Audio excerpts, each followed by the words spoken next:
अस्सलाम वालेकुम प्यारे बच्चों, welcome to our Urdu channel Urdu Dars Adab. बच्चों, आज की क्लास में हम पढ़ेंगे दर्जा 10 की रुबाई नंबर 3 फ़राग गोरखपुरी की लिखी हुई है। इनकी सवानहात दी हुई है।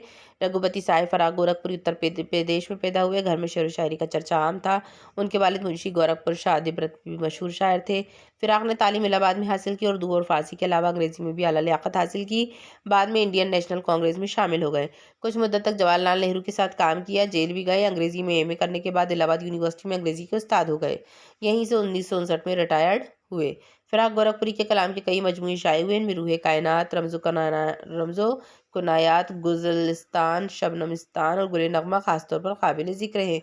उनकी रुबाइयों का मजमूआ रूप भी बहुत मशहूर है। उर्दू में तासुराती तनक़ीद के अलंबरदारों में फ़राक का नाम लिया जाता है। उनके तनक़ीदी मज़ामीन का मजमूआ अंदाज़े और उनकी किताब उर्दू की इश्क़िया शायरी बहुत अहमियत रखती है। शायरी में फ़िराक की गज़ल और उनकी रुबाई का अंदाज़ सबसे अलग है। उन्होंने रुबाई के सिर्फ़ को हिंदुस्तानी सक़ाफ़त का तर्जुमान बना दिया।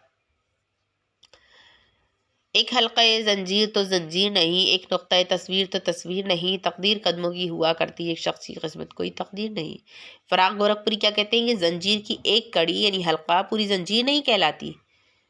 बहुत सी कड़ियाँ या हल्क़े मिलकर ज़ंजीर कहलाते हैं। इसी तरह एक नुक़्ते को तस्वीर नहीं कहा जाता, बहुत से नुक़्ते मिलकर किसी की तस्वीर बनाते हैं। इन मिसालों के बाद फ़िराक कहते हैं कि तक़दीर तो कौमों की हुआ करती है, किसी एक शख़्स की क़िस्मत को तक़दीर नहीं कहते।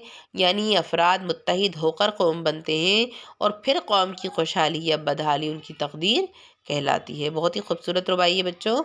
शायर किस तरह की तक़दीर में यकीन रखता है? तो शायर फ़िराक गोरखपुरी ने रुबाई के पहले और दूसरे मिसरे में मिसालें पेश की कि ज़ंजीर की एक कड़ी पूरी ज़ंजीर नहीं कहलाती, नुक़्ता मुकम्मल तस्वीर नहीं होता। इसी तरह एक शख़्स की क़िस्मत को हम तक़दीर नहीं कह सकते। तक़दीर तो मुत्तहिद अफ़राद यानी कौम की होती है कि कोई एक शख़्स खुशहाल है और ज़्यादातर लोग बदहाल, तो उस शख़्स की खुशहाली तो कौम की तक़दीर नहीं कहलाएगी, है ना? इस रुबाई में तक़दीर और क़िस्मत दो हमारी अल्फाज इस्तेमाल हुए हैं, उन्हें मुतरादिफ़ अल्फाज कहते हैं। इसी तरह 5 हमानी अल्फाज लिखिए।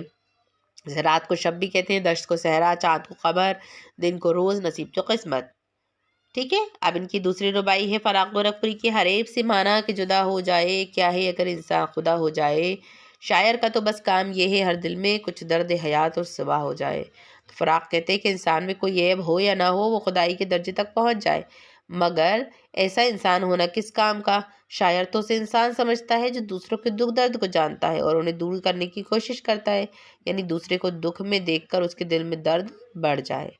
सवाल है इंसान का खुदा हो जाने से क्या मतलब है? जब इंसान में तमाम बुराइयां खराबियां ख़त्म हो जाएंगी तो ऐसा शख्स पाक साफ़ हो जाएगा और बेब कहलाएगा। खुदा की ज़ात को बेब समझा जाता है, तो ऐसे शख्स को शायर के नज़दीक खुदाई के दर्जे तक पहुंचा दिया। खुदा होना मुहावरा है जिसका मतलब है बहुत बड़ा दर्जा हासिल करना, हाकिम वक्त होना, है ना। कुछ दर्द हयात और सिवा हो जाए से शायर की मुराद क्या है? तो शायर का कहना है कि इसके नज़दीक बेब वो इंसान होना कोई बड़ी बात नहीं। इंसान दूसरों को खुशियाँ देता है और उनके दुख सुख में हिस्सा लेता है, यानी उसके दिल में अपने दर्द व गम दुखों के साथ साथ दूसरों को तकलीफ और दुखों का भी एहसास होता है। दर्द हयात में इजाफत का इस्तेमाल हुआ है। आप इस तरह इजाफत वाले 5 अल्फाज लिखिए, जैसे नूर खुदा, हुस्न अवल, इंतखाब कलाम, शब ता, दिल नादा। है ना, इजाफत है ना, ये रे के नीचे ज़ेर, नून के नीचे ज़ेर, बे के नीचे ज़ेर, ये इजाफत वाले लफ्ज़। ठीक है बच्चों, तो ये थी फ़राक गोरखपुरी की तीसरी रुबाई। आज की क्लास में इतना ही। इजाज़त दें। आदाब।